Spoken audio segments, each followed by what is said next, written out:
Selamat sore para netizen dimanapun kita berada, salam inspirasi bagi kita semua. Menarik begitu kan dalam beberapa survei SMRC ini begitu kan. Saya agak lucu begitu, agak geli melihatnya begitu kan. Ini survei SMRC Jawa Timur, Ganjar Mahfud ya 45%, Prabowo Erik 28%, Anies Caimin 12% ya katanya begitu ya. Kenapa selama ini kalau seorang cawapres ya, capres-cawapres ditentukan oleh lembaga survei, kan kacau mereka begitu kan. Lihat saja secara kalkulasi politik. Mari kita bongkar bersama-sama ya. Pak Mahfud MD misalnya, kuat di mana begitu kan ya? Di wilayah mana? Secara kultural memang ya lebih dekat dengan NU begitu kan. Tapi tidak semuanya NU suka kepada Pak Mahfud MD begitu kan. Di Madura, walaupun orang Madura, apakah masyarakat Madura antusias untuk mendukung Pak Mahfud? Jelas tidak begitu kan. Mesin politiknya dari parpol tidak ada begitu kan. Apa yang mesti kita diminati di situ begitu kan? Apakah ingin membongkar bagaimana 360 triliun begitu kan ya, yang kemudian ujung-ujungnya sekarang tidak tahu kemana arahnya begitu. Dan kita lihat saja, katanya di Jawa Timur begitu kan, Mahfud MD sangat tinggi begitu.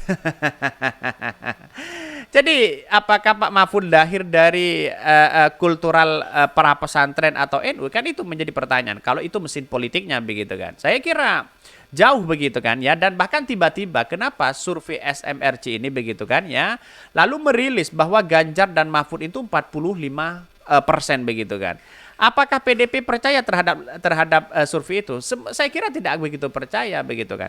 Lihat saja secara kalkulasi begitu kan ya, melihat dari mesin politik mereka begitu. Ya, kalau memang Pak Mahfud secara incumbent misalnya kayak Pak Jokowi di 2019 misalnya wakil dari Pak Mahfud, bisa saja terjadi kalau incumbent begitu kan. Tetapi ini kan pemula semua begitu kan ya. Kecuali memang ya kita lihat saja di masyarakat bahwa potensi-potensi seperti ini ada sesuatu yang kemudian kekalahan besar begitu. Apalagi ya Prabowo Erik di situ. Wah, dia jauh begitu kan. Erik di masyarakat apa mesin politiknya? Memanfaatkan NU begitu kan. Jelas tidak bisa mereka begitu kan ya. Naturalisasi misalnya begitu kan. Itu pasti dicap sebagai begitu ya. Jadi dampak itulah Erick Thohir dengan Pak Mahfud dampaknya jauh begitu di masyarakat. Ya kita buktikan yang namanya politik itu kan sah-sah aja begitu. Ada pro dan ada kontra begitu kan. Tapi kita lihat saja begitu kan. Bahkan ya di satu sisi mengatakan begini. Survei SMRC di Jawa Timur Ganjar Mahfud 45% dan Prabowo Erik ya 28% dan Anies Caimin 12%. Ini kan ngaco mereka begitu kan ya. Surveinya gimana begitu. Udahlah santai aja GP, ngopi-ngopi sambil ya rebahan ya, lulus BJ atau menang ya, nggak usah takut sama survei nomor 3 ya.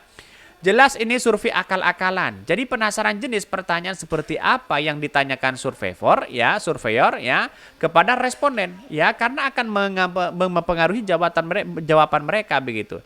Ya bisa saja jawabannya ya itu aja begitu kan. Karena yang disurvei setiap tahunnya begitu kan. Yang muncul ya kalau Anies Baswedan ya semakin turun mereka begitu. Ya tergantung ya afiliasinya kemana begitu. Tetapi dampaknya dari survei SMRC apa? Tidak ada dampak sama sekali begitu. Dan bahkan ya ditertawakan. Saya tertawa melihat ini begitu. Kenapa tidak 50% aja? Kan begitu logikanya begitu. Jadi artinya apa? Artinya selama ini melihat dari beberapa survei hari ini berseleweran di mana-mana begitu kan ya. Jangan jalu kemudian jadikan patokan untuk survei itu ya. Karena apa? Kalau berpatokan pada survei sama halnya para masyarakat, para publik itu sama halnya percaya terhadap lembaga survei yang kemudian lembaga survei itu hanya dibayar begitu kan. Hanya membuat opini mereka begitu. Bagaimana opini dari masyarakat itu bisa mempengaruhi itu. Tapi yang ternyata begitu sekarang kan lebih cerdas begitu masyarakat, bahkan lebih cerdas dari SMRC begitu ya. Karena pada hakikatnya masyarakat sudah bergandengan tangan untuk bersama-sama di situ begitu kan, untuk siapa sih sebenarnya yang layak menjadi capres-cawapres di Pilpres 2024 ya. Bahkan ya ini survei ini dong tanpa foto video ya, sampling mah model 1 jempol gue ya juga sih bikin nih. Survei pos kamling di kompleks rumah gue jumlah 127 keluarga begitu ya. Anies Caimin 97% begitu. Prabowo Erik 3% dan Ganjar Mahfud 0% ya. Gampang, silahkan bikin survei versi Anda masing-masing. Katanya begitu ya. Ini tamparan keras oleh para netizen di situ begitu. Tapi pada akhirnya menurut saya pribadi ya silahkan membuat opini apa aja silahkan begitu kan ya. Bahkan ya pendukung-pendukung Anies Baswedan santai-santai aja begitu. Dan maka malah tertawa mereka begitu. Dari survei SMRC Ganjar katanya paling tinggi begitu ya. Elektabilitas bakal calon presiden ya Ganjar Pranowo Mahfud MD yang menunjukkan peringkat ya tertinggi dalam simulasi 3 ya paslon yang dilakukan oleh lembaga survei Saiful Mujani Research and Consulting SMRC di Provinsi Jawa Timur. 3 bakal paslon itu adalah Ganjar Pranowo, Mahfud MD, Prabowo Subianto, Erick Thohir, dan Anies Baswedan. Mohaimin Iskandar atau Caimin ya. Adapun jejak pendapat itu dilakukan oleh SMRC di Jawa Timur pada 2020 ya sampai 22 September 2023. Masa bayangkan begitu kan ya. Dari penelitian, dari surveinya aja dari pada tanggal 20 sampai 22 September. Berapa hari begitu kan? Logikanya gimana masa begitu kan? Secara kuantitatif begitu kan ya, menghitung dari secara kuantitatif begitu kan. Bagaimana untuk menggolongkan itu begitu? Padahal kalau ditanya begitu ada 10 pertanyaan, kamu pilih yang mana? Kenapa kamu pilih yang itu begitu kan? Ya apa alasannya begitu kan? Apakah ingin karena orang-orang terdekat atau karena suaminya ikut itu begitu kan? Seharusnya dalam kalkulasi kuantitatif itu harus rinci di situ begitu kan? Bukan tiba-tiba menang begitu kan? Ya saya melihat dari hal-hal seperti itu kan harus tahu begitu kan ya. Potensi-potensi bagaimana cara menghitung ya survei itu sebenarnya begitu. Bukan cara-cara yang kemudian kamu milih yang mana Pak Anies, kamu milih yang mana Ganjar, kamu milih Prabowo. Lalu kemudian dikalkulasi bahwa yang mendukung Pak Ganjar paling banyak di situ. Bukan seperti itu begitu kan. Di situ kan ada margin of error katanya begitu ya.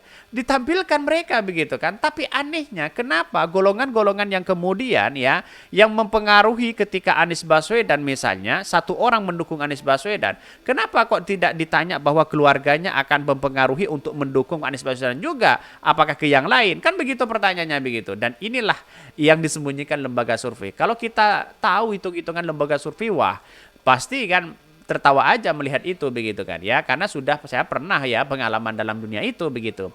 Di Jawa Timur dukungan pada pasangan Anies Baswedan Mohaimin Iskandar atau Caimin 12% dan Ganjar Pranowo Mahfud MD 45% dan Prabowo Subianto Erick 28% ya.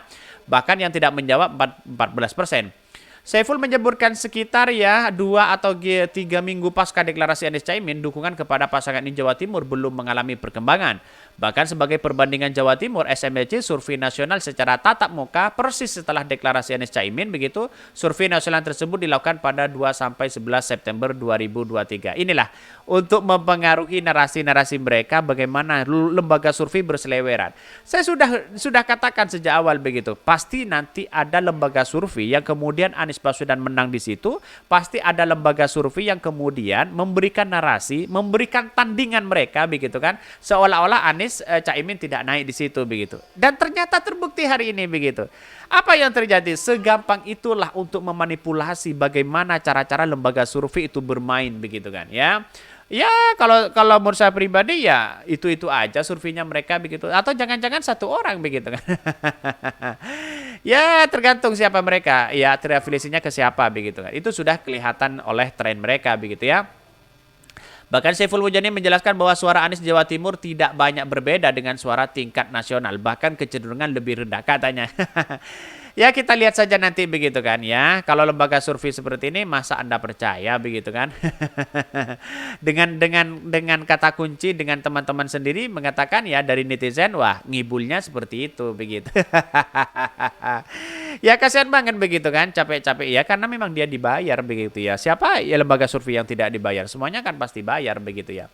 Mungkin itu ya yang kami sampaikan. Tonton terus channel Hodari Podcast Rakyat ini karena ada berita-berita menarik dan viral setiap harinya. Salam para netizen, salam inspirasi bagi kita semua. Jangan lupa di subscribe channel YouTube Hodari Podcast Rakyat ini.